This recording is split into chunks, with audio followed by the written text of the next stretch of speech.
السلام علیکم ورحمۃ اللہ وبرکاتہ۔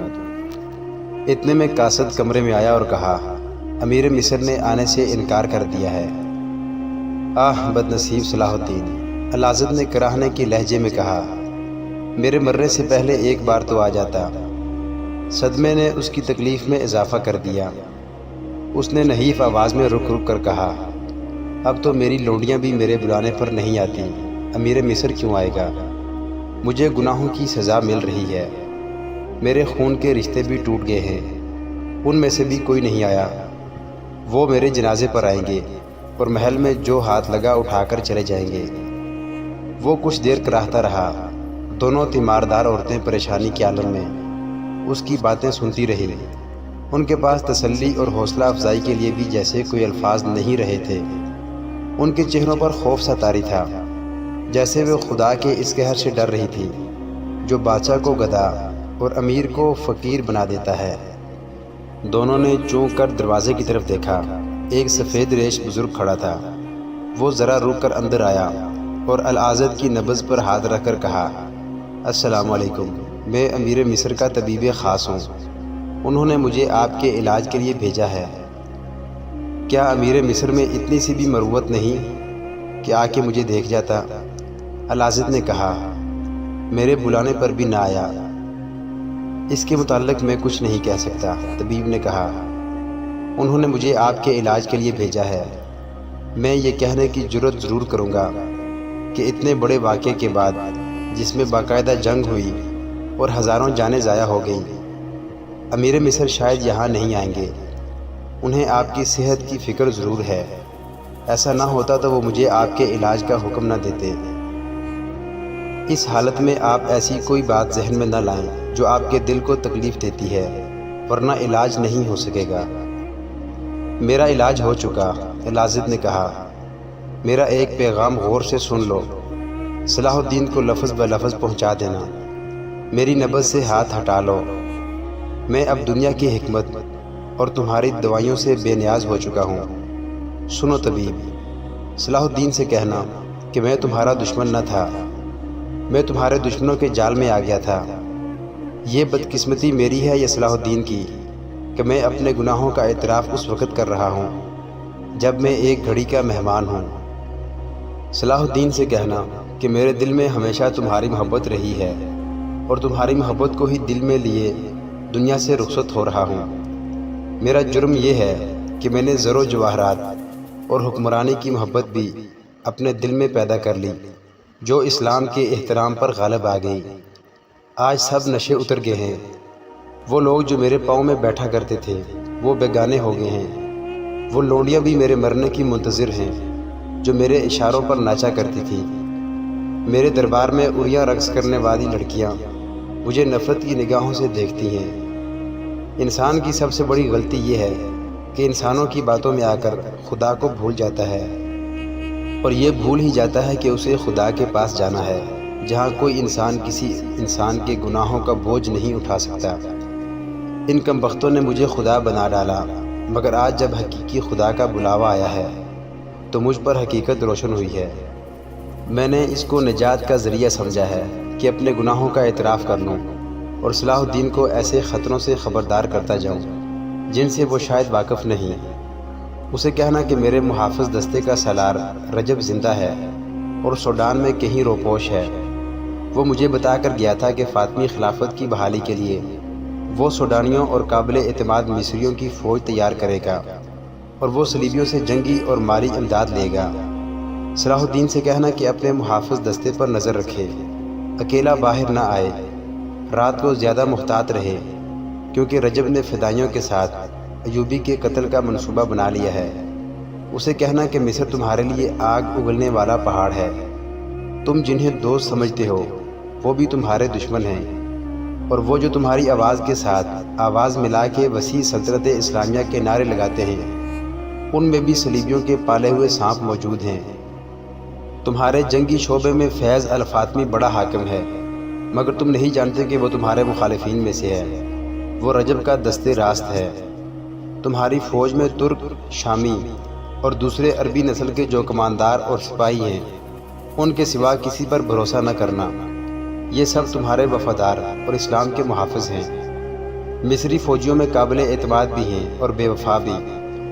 تم نہیں جانتے کہ تم نے جب سوڈانی لشکر پر فیصلہ کن حملہ کیا تھا تو حملہ آور دستوں میں 2 دستوں کے کماندار تمہاری چال کو ناکام کرنے کے لیے تمہاری ہدایات اور احکام پر غلط عمل کرنا چاہتے تھے، لیکن تمہارے ترک اور عرب سپاہیوں میں جوش اور جذبہ ایسا تھا کہ اپنے کمانداروں کے حکم کا انتظار کیے بغیر وہ سوڈانیوں پر قہر بن کر ٹوٹے، ورنہ یہ 2 کماندار جنگ کا پانسا پلٹ کر تمہیں ناکام کر دیتے۔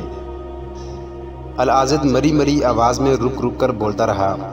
طبیب نے اسے 1-2 مرتبہ بولنے سے روکا تو اس نے ہاتھ کے اشارے سے اسے چپ کرا دیا۔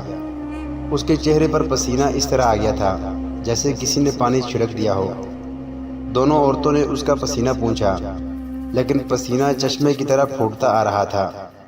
اس نے چند ایک اور انتظامیہ اور فوج کے حکام کے نام بتائے جو سلطان ایوبی کے خلاف سازشوں میں مصروف تھے۔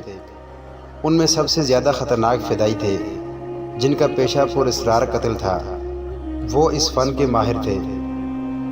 العاضد نے مصر میں صلیبیوں کے اثر و رسوخ کی بھی تفصیل سنائی اور کہا، انہیں مسلمان نہ سمجھنا، یہ ایمان فروخت کر چکے ہیں۔ صلاح الدین سے کہنا کہ اللہ تمہیں کامیاب کرے اور سرخرو کرے، لیکن یہ یاد رکھنا کہ ایک تو وہ لوگ ہیں جو چوری چھپے تمہیں دھوکہ دے رہے ہیں، اور دوسرے وہ لوگ ہیں جو خوشامد سے تمہیں خدا کے بعد کا درجہ دے دیں گے۔ یہ ان لوگوں سے زیادہ خطرناک ہیں جو چوری چھپے دھوکہ دیتے ہیں۔ اسے کہنا کہ دشمنوں کو زیر کر کے جب تم اطمینان سے حکومت کی گدی پر بیٹھو گے تو میری طرح دونوں جہان کے بادشاہ نہ بن جانا، سدا بادشاہی اللہ کی ہے۔ اسی مصر میں فرعونوں کے کھنڈر دیکھ لو، میرا انجام دیکھ لو، اپنے آپ کو اس انجام سے بچانا۔ اس کی زبان لڑکھڑانے لگی، اس کے چہرے پر جہاں کرب کا تاثر تھا وہاں سکون سا بھی نظر آنے لگا۔ اس نے بولنے کی کوشش کی مگر حلق سے خراٹے سے نکلے۔ اس کا سر ایک طرف لڑک گیا اور وہ ہمیشہ کے لیے خاموش ہو گیا۔ یہ واقعہ ستمبر 1171 کا ہے۔ طبیب نے سلطان ایوبی کو اطلاع بھجوائی۔ محل میں العاضد کی موت کی خبر پھیل گئی۔ محل کے کسی گوشے سے رونا تو دور کی بات ہے، ہلکی سی سسکی بھی نہ سنائی دی۔ صرف ان 2 عورتوں کے آنسو بہہ رہے تھے جو آخری وقت اس کے پاس تھی۔ سلطان ایوبی چند ایک حکام کے ساتھ فوراً محل میں گیا۔ اس نے دیکھا کہ وہاں برآمدوں اور غلام گردشوں میں کچھ سرگرمی سی تھی۔ اسے شک ہوا۔ اس نے محافظ دستے کے کماندار کو بلا کر حکم دیا کہ محل کے تمام کمروں میں گھوم جاؤ، تمام مردوں، عورتوں اور لڑکیوں کو کمروں سے نکال کر باہر صحن میں بٹھا دو اور کسی کو باہر نہ جانے دو۔ کسی کو کیسی ہی ضرورت کیوں نہ ہو استبل سے کوئی گھوڑا نہ کھولے۔ سلطان ایوبی نے محل پر قبضہ کرنے کا حکم دے دیا۔ اس نے عجیب چیز یہ دیکھی کہ العاضد جو اپنے آپ کو بادشاہ بنائے بیٹھا تھا اور جس نے عورت اور شراب کو ہی زندگی جانا تھا، اس کی میت پر رونے والا کوئی نہ تھا۔ محل مردوں اور عورتوں سے بھرا پڑا تھا، مگر کسی کے پاس کسی کے چہرے پر اداسی کا تاثر بھی نہیں تھا۔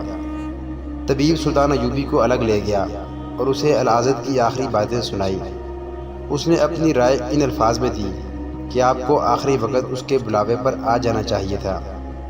سلطان ایوبی نے اسے بتایا کہ وہ اس خدشے کے پیش نظر نہیں آیا کہ اس شخص کا کچھ بھروسہ نہ تھا، اور دوسری وجہ یہ تھی کہ اسے ایمان فروشوں سے نفرت تھی۔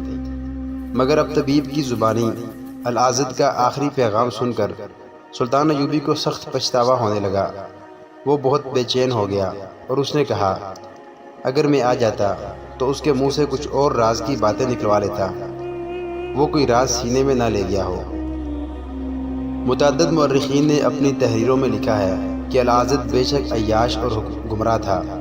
اس نے سلطان ایوبی کے خلاف سازشوں کی پشت پناہی بھی کی، لیکن اس کے دل میں سلطان ایوبی کی محبت بہت تھی۔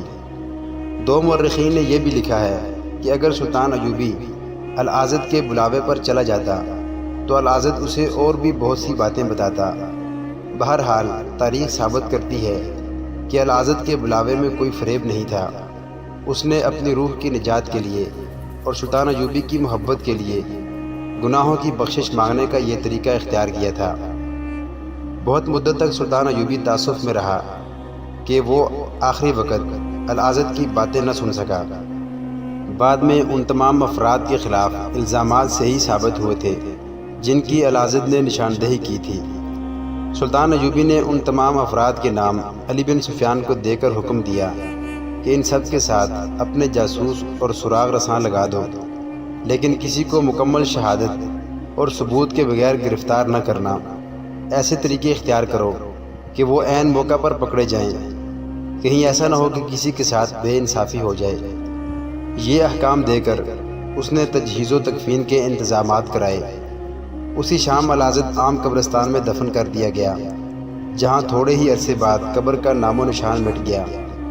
سلطان ایوبی نے محل کی تلاشی لی، وہاں سے اس قدر سونا، جواہرات اور بیش قیمت تحائف نکلے کہ سلطان ایوبی حیران رہ گیا۔ اس نے حرم کی تمام عورتوں اور جوان لڑکیوں کو علی بن سفیان کے حوالے کر دیا اور حکم دیا کہ معلوم کرو کون کہاں کی رہنے والی ہے۔ ان میں سے جو اپنے گھروں کو جانا چاہتی ہیں انہیں اپنی نگرانی میں گھروں تک پہنچا دو، اور ان میں جو غیر مسلم اور فرنگی ہیں ان کے متعلق پوری چھان بین کر کے معلوم کریں کہ وہ کہاں سے آئی تھی، اور ان میں مشتبہ کون کون سی ہے۔ مشتبہ کو آزاد نہ کیا جائے بلکہ اس سے معلومات حاصل کی جائیں۔ سلطان ایوبی نے محل سے برآمد ہونے والا مال و دولت ان تعلیمی اداروں، مدرسوں اور ہسپتالوں میں تقسیم کر دیا جو اس نے مصر میں کھولے تھے۔ العزد نے مرنے سے پہلے اپنے محافظ دستے کے سالار رجب کے متعلق بتایا تھا کہ وہ سوڈان میں روپوش ہے، جہاں وہ سلطان ایوبی کے خلاف فوج تیار کر رہا ہے اور وہ صلیبیوں سے بھی مدد لے گا۔ علی بن سفیان نے 6 ایسے جانباز منتخب کیے جو لڑاکا جاسوس تھے۔ ان کا کماندار رجب کو پہچانتا تھا۔ انہیں تاجروں کے بھیس میں سوڈان روانہ کر دیا گیا۔ انہیں یہ حکم دیا گیا تھا کہ ممکن ہو سکے تو اسے زندہ پکڑ لائیں ورنہ وہیں قتل کر دیں۔ جس وقت یہ پارٹی سوڈان کو روانہ ہوئی اس وقت رجب سوڈان میں نہیں بلکہ فلسطین کے ایک مشہور اور مضبوط قلعے شوبک میں تھا۔ فلسطین پر صلیبیوں کا قبضہ تھا، انہوں نے اس خطے کو اڈا بنا لیا تھا۔ مسلمانوں پر انہوں نے عرصہ حیات تنگ کر رکھا تھا۔ مسلمان وہاں سے کنبہ در کنبہ بھاگ رہے تھے، وہاں کسی مسلمان کی عزت محفوظ نہیں تھی۔ صلیبی ڈاکوؤں کی صورت بھی اختیار کرتے جا رہے تھے۔ وہ مسلمانوں کے قافلوں کو لوٹ کر فلسطین میں آ جاتے تھے، لڑکیوں کو بھی اغوا کر لاتے تھے۔ یہی وجہ تھی کہ سلطان ایوبی سب سے پہلے فلسطین کو تہ و تیغ کرنا چاہتا تھا تاکہ مسلمانوں کے جان و مال اور آبرو کو محفوظ کیا جا سکے۔ اس سے بھی بڑی وجہ یہ تھی کہ قبلہ اول پر بھی صلیبی قابض تھے، مگر مسلمان امراء کا یہ عالم تھا کہ وہ صلیبیوں کے ساتھ دوستی کرتے پھرتے تھے۔ رجب بھی ایک مسلمان فوجی سربراہ تھا، وہ سلطان کے خلاف مدد حاصل کرنے کے لیے صلیبیوں کے پاس پہنچ گیا تھا۔ محترم ناظرین، صلاح الدین ایوبی کی زندگی کے واقعات پر مشتمل سیریز دیکھنے کے لیے چینل کو سبسکرائب ضرور کر لیں۔ گزشتہ اقساط دیکھنے کے لیے چینل پر پلے لسٹ کا وزٹ کریں۔ ویڈیو کو لائک اور شیئر ضرور کیجیے۔ کمنٹ باکس میں اللہ اکبر ضرور ٹائپ کریں۔ اللہ آپ کا حامی و ناصر ہو۔